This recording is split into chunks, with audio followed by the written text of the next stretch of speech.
শহীদ সেনা দিবস উপলক্ষে বুধবার সকালে রাজধানীর বনানীতে সামরিক কবরস্থানে শহীদ সেনা কর্মকর্তাদের সমাধিতে ফুল দিয়ে শ্রদ্ধা জানান বিএনপি মহাসচিব স্থানীয় সরকার মন্ত্রী মির্জা ফখরুল ইসলাম আলমগীর।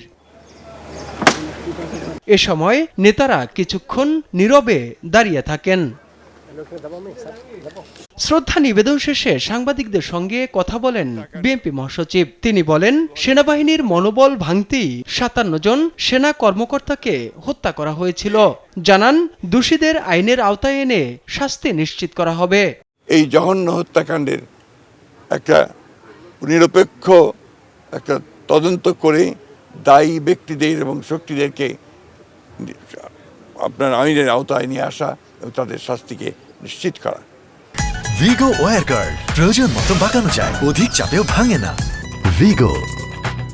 আমরা আবার আমাদের সেই শহীদদের প্রতি গভীর শ্রদ্ধা জানাচ্ছি এবং তাদের পরিবার পরিজনদের প্রতি আমাদের সমবেদনা জানাচ্ছি। পরে দুপুরে শ্রদ্ধা জানান বিরোধী দলের নেতা জামায়াত ইসলামের আমির ডাক্তার শফিকুর রহমান।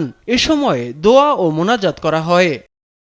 পরে সাংবাদিকদের জামায়াতের আমির বলেন, বিডিআর হত্যাকাণ্ড নিয়ে ন্যায় বিচারের শঙ্কা আছে। কারাই হত্যাকাণ্ড ঘটালো জাতির সামনে এখনো পুরা খুলাসা হলো না বিষয়টা। তখন 2টা তদন্ত কমিশন গঠন হয়েছিল, 2টা তদন্তের কোনো রিপোর্টই জনগণ জানতে পারল না এবং সেটা আলোর মুখ দেখল না।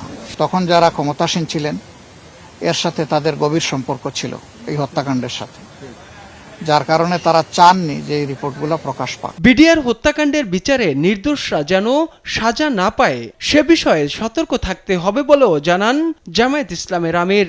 তখনকার বিরোধী তাইফুর রহমান তুহিন, দেশ টিভি, ঢাকা। নেত্রীর ব্যাপারে